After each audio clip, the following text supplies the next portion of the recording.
Vice-Chancellor of Oxford Brookes University and a board member and Vice President of Universities UK. Janet, thank you very much for coming to speak to us and opening our summit this morning. Thank you.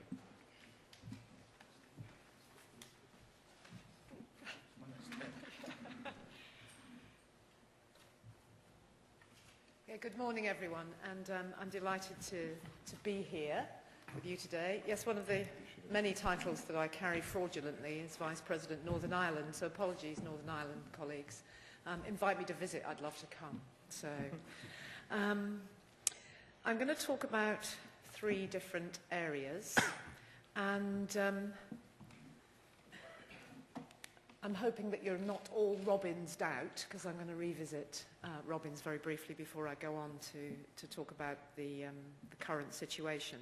But I've got a few introductory remarks with which to start.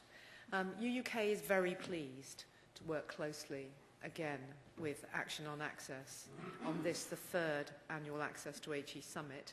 It has become a fixture on the events calendar, and it offers an important opportunity and platform to look at emerging access and participation agendas and explore where next. And it sounds to me like you've got a very exciting, innovative set of sessions to engage with today. So I'd like to congratulate Action on Access, which is, again, I'm sure you know, chaired by Professor Mary Stewart, VC of Lincoln, and led by John Storen with Andrew Rawson. And that they supply a very, very important coordination and communication role for the sector as a whole. We've also been eagerly awaiting the publication of the Joint National Student Success and Access Strategy, and we're pleased that Professor Les Ebden is here this morning and able to give us the latest on the access strategy and the alignment of OFFA and HEFSI processes through the development of a joint process for access agreements and widening participation strategic statements. Did I get that right, Les? Yes, very good, very good. Good. We know that OFFA and HEFSI intend to publish guidance to universities in early 2014 on preparing access agreements for 15-16 academic year and widening participation strategy for 14 to 17. And to support institutions, UUK and Action on Access with OFFA and HEFSI will be holding a further conference to enable practitioners to explore the new guidance, and I hope that you'll all be able to attend. As John's already said, we're delighted that the President of the NUS, Tony Pearce, is addressing the conference later today. I think it's a measure of its commitment that the NUS has appointed and been working with a number of WP champions across Students' Union, and no doubt Tony will refer to this increasingly important work. Tony gave an informative and challenging speech to Vice-Chancellors back in September, and I'm looking forward to hearing what she's got to say to us today. So, Robbins. In 1961, the government appointed the Robbins Committee to review higher education and to advise which principles should underpin long-term policy. The Robbins Report was one of the most important social documents of the post-war era. And one day after the report, the government announced its acceptance of the Robbins forecasts for higher education expansion.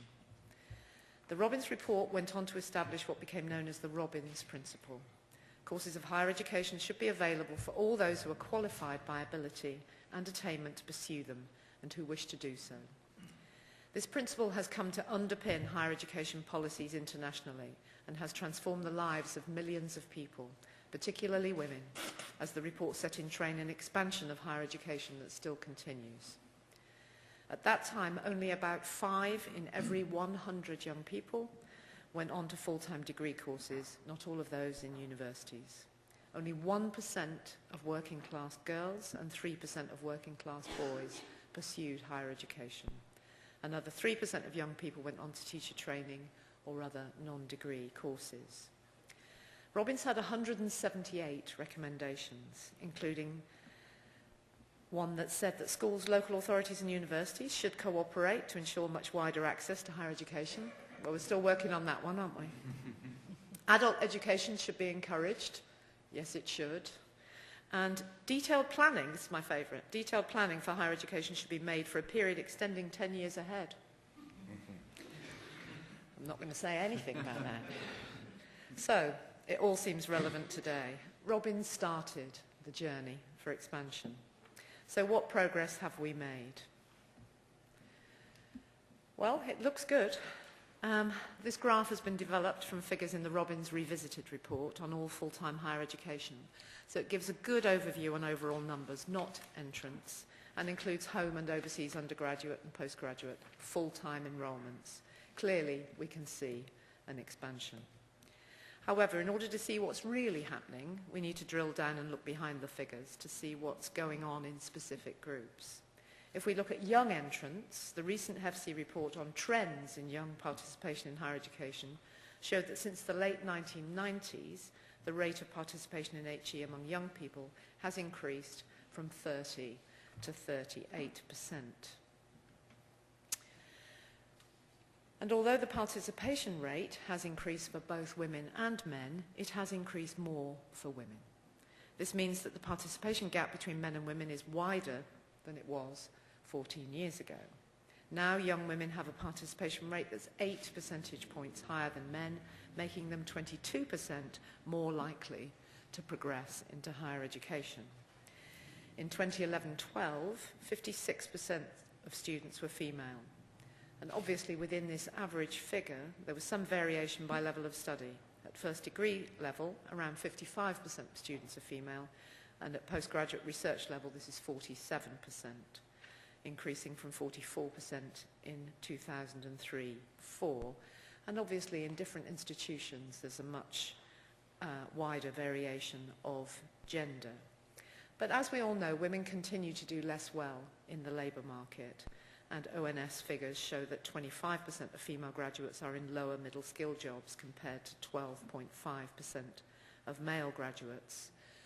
Again, I don't need to tell you, women continue to be underrepresented in senior roles, and in fact one of the things I'm doing tomorrow is going to the launch of the new Women Count report from Norma Jarbo, which talks about the makeup in gender terms of university boards or councils and indeed chief executive roles. And I think women vice-chancellors are somewhere around 16-17% of the whole, and on governing bodies women make up something around 30%, but with very few women chairs. We do need to be concerned about the gender divide. We do need to be concerned about the falling off in participation, particularly from white working class men. Otherwise, who else are our girls going to marry? Just toss that one out there. So, class, never far away. The difference in terms of participation is exacerbated when we look at the area people live in. And clearly we've moved on from this, but in the city in which I live, there's still a 15-year life expectancy difference between North Oxford and South Oxford. It's worth thinking about, isn't it? 15 years, you can spit from one to the other.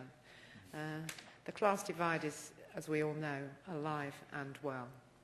So if we look at the trends in young participation rates using Polar 3 data, as shown here, we see the difference in participation between those living in the most advantaged areas and those in the most disadvantaged areas, and it remains large. So although young participation rates increased in both advantaged and disadvantaged areas, with proportional increases of 16% and 52% respectively, the participation gap between them has remained broadly stable at around 40 percentage points. So this means that young people in the most disadvantaged areas would need to triple participation rates in order to match the rate of those from the most advantaged areas. But if we look again at participation across regions, the HEFC data shows that there are large differences in participation rates there too. For example, young people in London are 43% more likely to participate in higher education than those living in the North East. This evidence suggests there's also been a decline in participation in areas of the country that have been particularly hard hit in the current economic climate. UUK's own research into those wishing to study part-time showed a 40% decline in part-time entrants. So we have a long way to go on many fronts. The policy challenges. Robbins made the economic argument for expansion that modern societies cannot achieve their aims of economic growth and higher cultural standards without making the most of the talents of their citizens. He referred to global competitiveness as well as the intrinsic value of higher education for societies and for individuals within the good society based on equality of opportunity. And so if we look briefly at some of the big picture challenges we face today, we can see some of those themes are, again, still as relevant as they were in the 60s. Recently, UUK undertook some research to revisit the argument Robbins makes between the number of graduates and economic growth. This is important because we know that given recent growth in the number of graduates in the UK, there is a view, not shared by our international competitors, nor indeed, I hope, by anybody in this room, that there are too many students in the system. Is this actually right? Is Robbins' argument for expansion still relevant today? UUK's research showed that the view that we have too many students is, in fact, short-sighted.